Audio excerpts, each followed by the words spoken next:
Hello, good morning to one and all. I am Mr. K.Rajkumar, Assistant Professor, Department of Computer Science, and I am working here in KSR College of Arts and Science, Autonomous. Dear students, today we are going to discuss about OSI reference model in computer networks. Before directly starting to the subject OSI reference model, let's look a brief about what is computer networks. Computer networks is defined as the connection of two or multiple computers. It may be 2, 3, 5, 10, even a million, right? Million of computers connected together and share information among them. This is what the proper definition for computer networks. I hope all of you understand. It is not just ends with a only physical connection. There should be some information sharing between one to other, right? Vice versa. Not only from one end to another end. Similarly, from the other end also, the information has to be shared to the neighbor computers which are connected in the network, right? So this is what we are calling it as computer networks. Then a very important terminology we have to tell: protocol. In computer networks, protocol is nothing but set of rules used for establishing communication from one computer to other computer among the network. What are all the rules for establishing communication from one computer to another computer? That's what we call it as protocols, right? Then next very important terminology, layer. The layer can be also referred as level. Layer or level, both of them are same. Say for example, I give you a beautiful real-time example for layer. So in our college there are so many layers, right? Who is the upper layer? Dean, director. So in our college, secretary or chairman is the highest level. Then who is the next level? If there is any dean or director, they are the next level. Then principal sir is the next level. Then heads, HODs. Then faculty members. Then non-teaching faculty members. Then teachers. Then students. So this is the hierarchy in our college. So this each hierarchy is what we are calling it as layer or level, right? Similarly, in OSI model also we are using 7 layers, that is 7 levels. But before looking out about what are the layers, that is what are the levels, let's have a expansion. Let's have a look about expansion as well as definition about what is OSI. First, I am going to give expansion for OSI: open systems interconnections. Open systems interconnection. This is what the expansion for open systems interconnection is, the expansion for OSI, right? First, you should know what is the difference between open systems and closed systems. Say for example, a real example, if I am going to help only to particular class, I am not supposed to be an open system, right? In case if I am going to help whoever is requiring help from me or assistance from me, then I am an open system. I am not a closed system, right? But if I am bounded to a particular group, I will support only a particular class or particular domain, then that is an example for closed systems. Are you clear? So in our reality, whatever the hardware, whatever the architecture, whatever the OS, whatever the network software, any computer can share information from one place to all over the world, right? Say a beautiful example, email. Email is the one of the facility available in our network where each one can send messages from one computer sitting in our home to US. Okay, so in between that there are plenty of networks we have to pass the messages, right? It is not with just a LAN. So the message has to pass with the multiple LANs, multiple WANs, multiple MANs.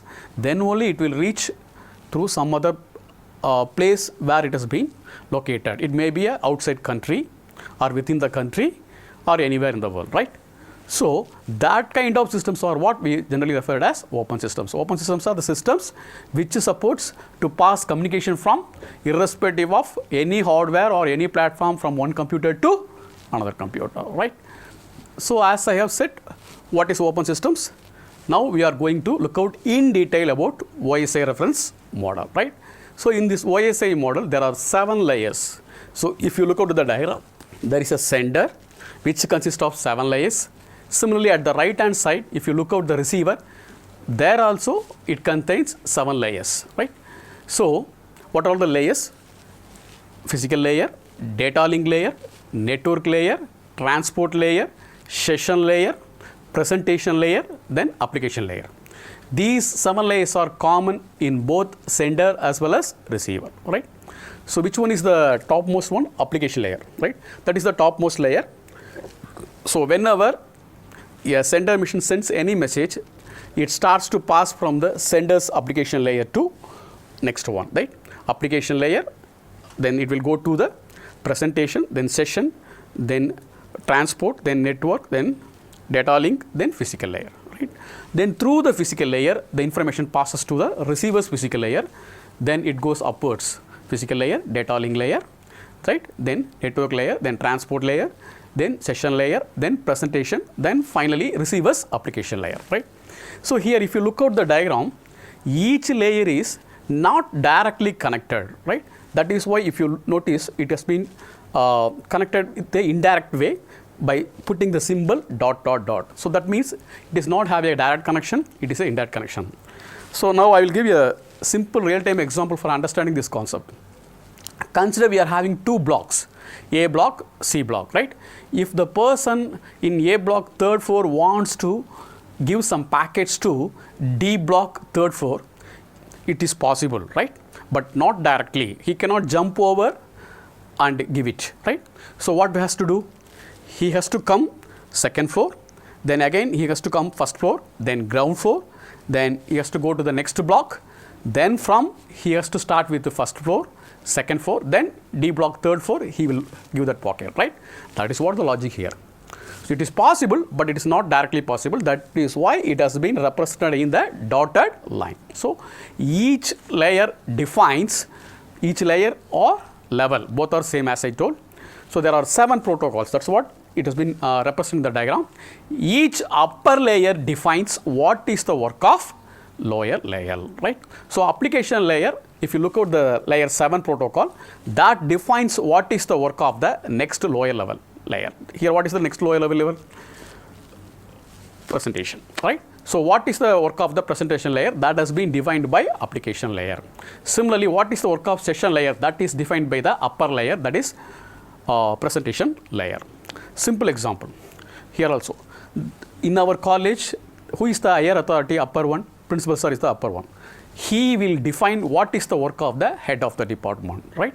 Similarly, head of the department is the one who will be the authority over the faculties. So he will define what is the work of the faculty members.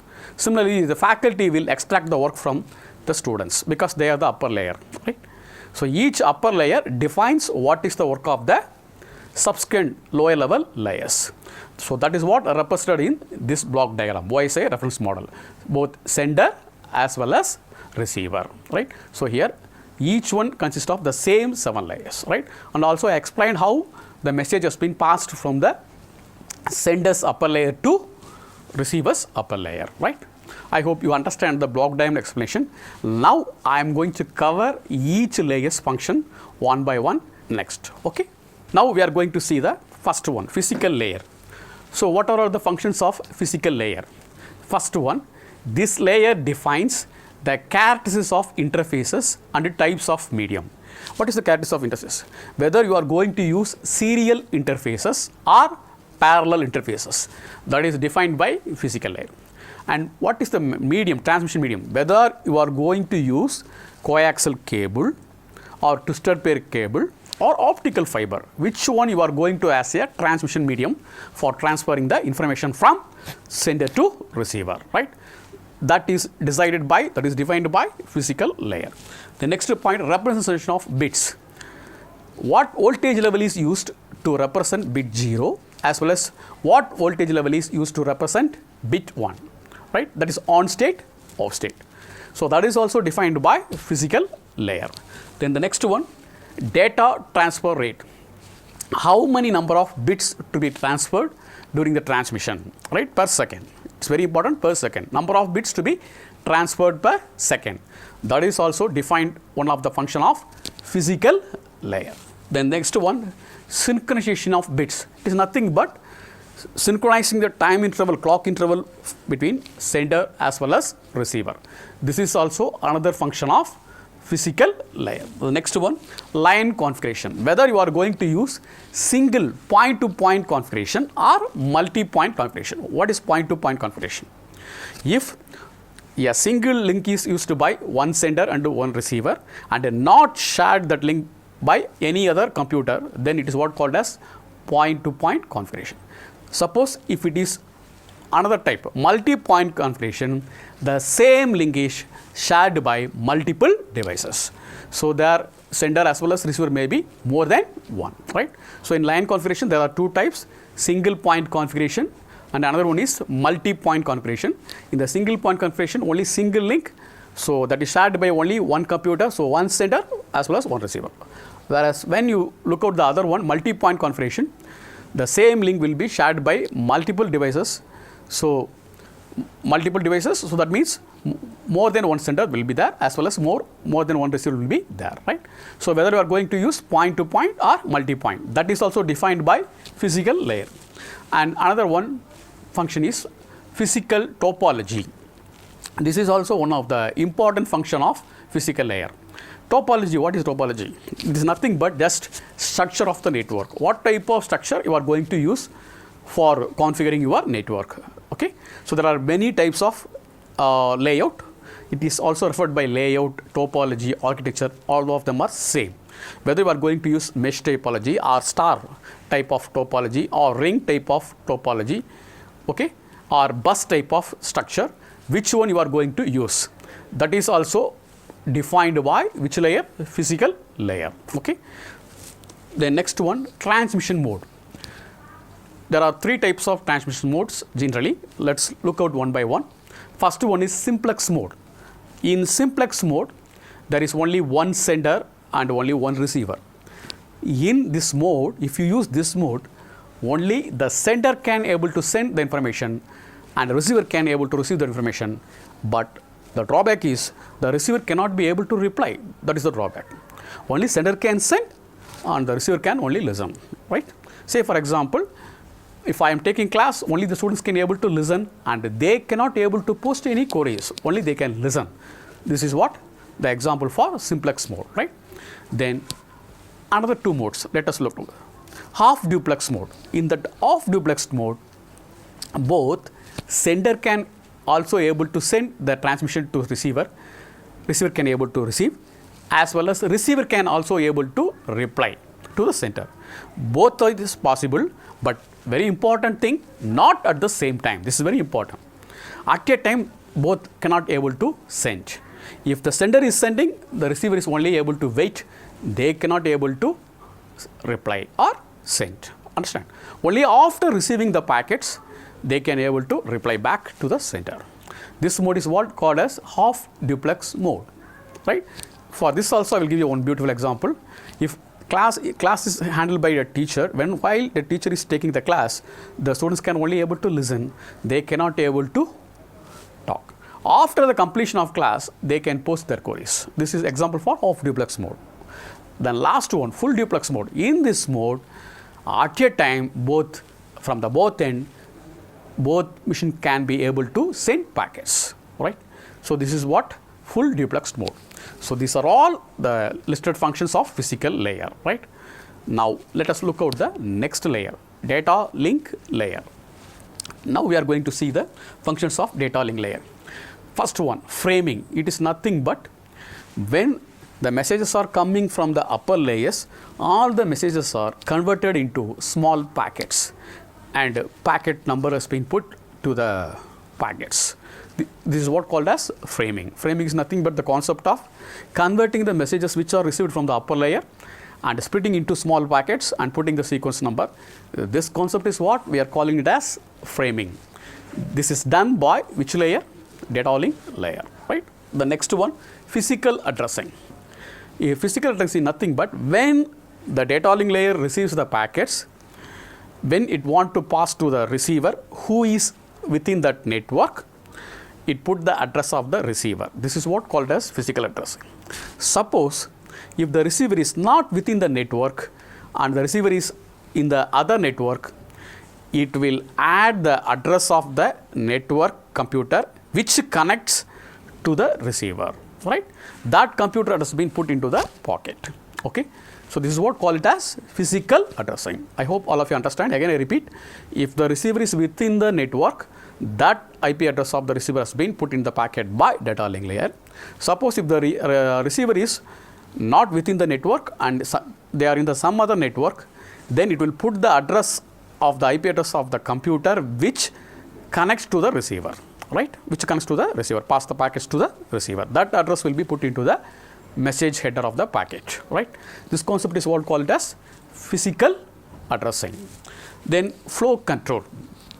Within the network, the speed between the sender and receiver has to be managed.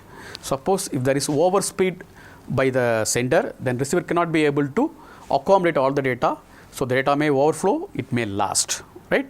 So synchronizing the speed of sender and receiver is one of the important mechanism that has to be adapted. So that is what we call it as flow control, right? The next one, error control. Within the network, when the sender sends the packet to the receiver, whether all the packets are received or any one of the packet has been missed out.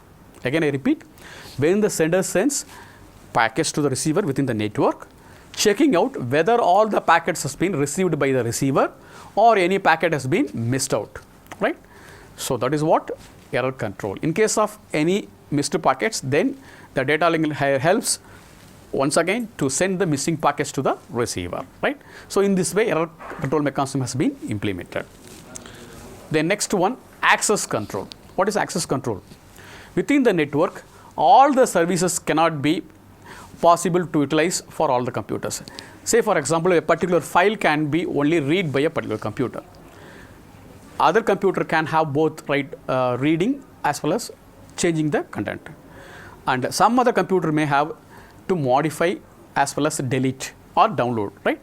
So which computer has which rights to the particular file, right? Type of service, whether it's a read only or write only or read and write or any other modification can be done to a particular file. So or any file cannot be accessed by particular computer, that all has to be controlled by this layer. So this is the one which maintains the rules and regulations for accessing services for any computer within the network, right? So these are all the services offered by data link layer. So far we have seen 2 layers, physical layer, data link layer. Still we have to see 5 more layers. Let's go to the third one. So now third layer is network layer. What is network layer, right? The function of network layer is 2. First one is logical addressing. What is logical addressing? When the packet which has to be sent over the network is over the network, not within the network, which will be with a different network, that IP address will be formed in the packet. That's what we call it as logical addressing. Similarly, to send the packets, there are so many mechanisms. They send all the packets to the same route, or sending some packets in a particular route and sending some packets in a different route, right? So which packet we have to send in which route, which is shortest path. There are so many routing algorithms, as we know, multicast routing, right? Hierarchical routing, distance vector routing, link state routing, shortest path routing, then routing for ADO host. There are plenty of routing algorithms. So which algorithm it has to use, right? That is defined by this network layer. So these 2 are the main important functions of network layer. What are the 2? One is giving a logical addressing. Logical addressing nothing but exact receiver's IP address where the packet has to be delivered. Then next one is how to route the packets, in which path each packet has to travel over the network, right? That's what called as routing. These 2 are the very important aspects or functions of network layer. So still we have to see 4. Transport layer. The name itself specifies traveling, passing, transport. We all know, right? It's not but passing. Okay. Service point addressing, that's one of the one. Now I will explain. Say for example, in our computer, there is a single computer, but multiple processes can be run parallel. Shall I give you one example? Say for example, in Google, you are downloading a notes for a particular subject, right? That process is running background, you are minimizing it. Then again, you are going to a starmusic.com to download a song. That is also under process. Your file is downloading now. You are minimizing that tab. Then you are going to your Gmail and browsing to see your messages, right? So now it is also going on, not logging to your ID, it is processing now, right? So simultaneously we are having three processes, right? What are the three processes? One, you are logging to your mail, that is under process. Then you are downloading a song, that is also under process. And you are downloading a notes. So three processes, you are minimizing the window. So single computer, multiple process, three processes are running background, right? So three different server requests has been posted from a single computer with the help of three different processes, right? So when it comes to the reply comes to the single computer, which port it has to return the reply, right? So there are three different processes. So for three different ports, which reply has to forward to which port? That is very important. Otherwise, the total concept will be different, right? So that will be very carefully taken care by transport layer, right? That's what we have put it as service point addressing, right? Then next, segmentation and reassembly. This is very simple. When you are passing a large messages, splitting into small packets and sending over the network through the lower layers, right? Similarly, when it receives to the receiving end, the transport layer in the receiving end receives all those smaller packets and reassembly, that is regroup once again into the original one. This is what called as segmentation and reassembly. Segmentation is nothing but partitioning, splitting the large messages into simple packets and passing over the network. Reassembly is quite opposite like that. That is, you are again grouping the small packets into larger packets and passing to the upper layers at the receiver end. This is what called as segmentation and reassembly. This is also one of the important functions of transport layer. Then third one, flow control. So starting from the sender to end, okay, flow control. The speed of the sender as well as the speed on capacity, receiving capacity of the receiver has to be synchronized, right?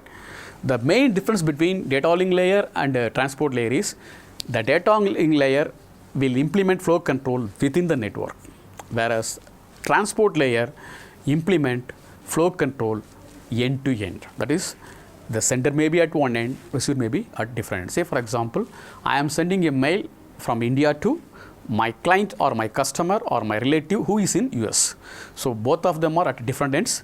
So up to one end to other end, the flow control will be managed by transport layer, right? Similarly, error control.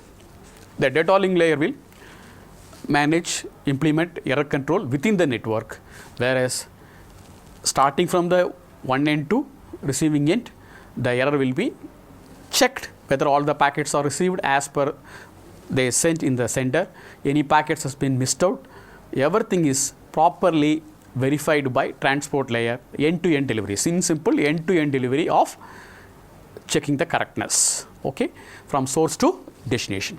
This is what one of the important aspect or mechanism or function of this transport layer. So far we have seen 4 layers. What are the 4 layers? Physical layer, I have given the functions, I have explained. Then second, data link layer, that also I have explained just now.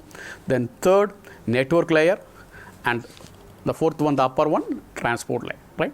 Next, we are going to see the last 3, that is session layer, presentation and application layer. Okay, next go to session layer. Next. Yeah, this session layer is having 2 important functions. Dialog control. What is it? It is very simple. Initiating the session, right? Initiating the session, then temporarily stopping the session, then resuming the session, then finally terminating the session. Again, I repeat. Say for example, if you are starting the chief guest introduction, you are starting the session, right? Then next, you are giving a tea break or something. There, you are temporarily stopping the session. Then after the tea break, again, the session has been started, resumed, right? Then finally, it has been closed. Similarly, in our college, 9 o'clock, the regular class starts, then lunch break, then again 2 o'clock, the regular class starts, and 4 o'clock, the session is over. Same thing. Here, the first initiating the session, then continue the session, then temporarily suspend the session, then again resume the session, then finally closing the session or ending the session or terminating the session. This total concept is what we called as dialog control. Then the next one, checkpoints. This is nothing but finding or computing the process completion time. Okay, very simple example. You are downloading the file. You are seeing out of 5 MB, 2 MB has been downloaded. Am I right? It is showing 2 MB downloaded, 2.1 MB downloaded, 2.3 MB downloaded out of 5 MB. Still 5 seconds, 15 seconds are remaining. Okay, this is what called as checkpoints. It gives the status about the process completion, right? What is the ongoing process status, when it is going to complete, and what part has been completed currently. This is what we call it as checkpoints. Okay, now I give the example for that, real-time example. I hope it is very easy to understand. So these two are the very important aspects, functions of session layer. Next, we are going to see the sixth layer, that is presentation layer. Presentation layer, it is having three important functions: translation, compression, then encryption. Let's see one by one. Translation, it is nothing but changing a file format from one type to another. Say for example, you can change one Word to Excel, or Excel to Word, or PDF to PDF, or PowerPoint, right? So changing one file type to other type, which we have already done, right? So this is what translation, changing the file format from one type to another, Word to Excel or whatever, right? The next one, encryption. Encryption is nothing but the data cannot be passed directly as it has been sent. The data will be encrypted in the format which cannot be easily identified when someone intrudes trying to extract the data over the network, right? So for that there are plenty of algorithms, public key algorithm, we can know the popular one, RSA algorithms, symmetric algorithms. There are plenty of algorithms. By using any one of the algorithms, the data will be encrypted and passed over the network, so that the intruders cannot able to extract the data. Or you understand? So this is what we call it as encryption. Then compressing the file, deleting the unnecessary blank spaces and decreasing the file size, so that the processing will be fast as well as memory can be betterly utilized, right? You can know already zip files. There are so many types of zip files. So zip as well as unzip files. These are all examples for compression, right? So compressing the file, decompressing the file. This is example for compression. They are changing the file format from one to another. As I told, Word to Excel or Excel to Word, or PDF or PowerPoint. These are all the example for translation. Then encryption is nothing but, as I have said earlier, passing the message over the network in the securable manner, that is by adding by implementing some algorithms, as I told, public key algorithms, RSA, or any symmetric key algorithms. Using cryptography techniques, the data will be converted, original data will be converted into cipher text. Plain text will be converted into cipher text, encrypted format, and when it reaches the receiving end, the same public key or private key which algorithm has been used for encryption will be used in the receiving end for decrypting the data to original format. Then finally compressing, it is nothing but converting your file size into small by removing the blank spaces, compress, right? For that we are using zip files. Then last we are going to see the application layer, in which the programs has to be used the data which will be passed from the sender to receiver, right? Let's see one by one. First one I have given remote login or telnet. What is telnet? Telnet is defined as the process of logging to remote computer without logging out from the local computer. Say for example, if I have been logged into rediff mail, right? Without log out from my rediff mail, I can able to log into Gmail. I can see what are the messages that has been come as a new. I can forward to this one rediff mail, or I can delete from Gmail, whatever I can do. So without logging from local computer, I can able to log into remote computer as well as to any processing. This process is what called as telnet or remote login. The term remote itself refers at a distance location. The computer which has been placed or situated at a different location, right? This is one type of service which will be offered by application layer. Then next, file transfer, right? We are uploading as well as downloading. What is downloading? We are copying the files from the server into our local computer. Similarly, we are putting our files from our local computer into server. That is what called as uploading. Whereas when we are copying the files or information from server to our computer, that is what called as downloading, right? When you are copying the files from server to your local computer, that is called as downloading. Similarly, when you are putting your files from local computer into some other computer or server, that is called, the process is called as uploading, right? Then directory services. If you want to look out any database location, address, IP address information or whatever, quite like a telephone directory, the IP address of the database, by looking the database, the IP address of any computer which provides a particular service can be traced, right? This is what the directory services. Quite like a telephone directory, we can be able to locate the address of the computer which provides a particular service. These four are the main functions of application layer: file transfer, remote login or telnet, directory services, then telnet, email is also one of the important services. Email is nothing but sending messages from one computer to another computer over the internet. These are all the general functions of application layer. Quite, I hope all of you have understood clearly about the OSI reference model. So in our class, we have discussed about what is network, what is protocol, what do you mean by the term layer or level, then what is open system, closed systems, and expansion for OSI layer, as well as definition for OSI layer, as well as definition for open systems and closed systems. Then what are the 7 layers in OSI reference model, what is OSI model, as well as the functions of each and every one layer. Hope everyone easily understand, follow. Thank you guys. Thank you.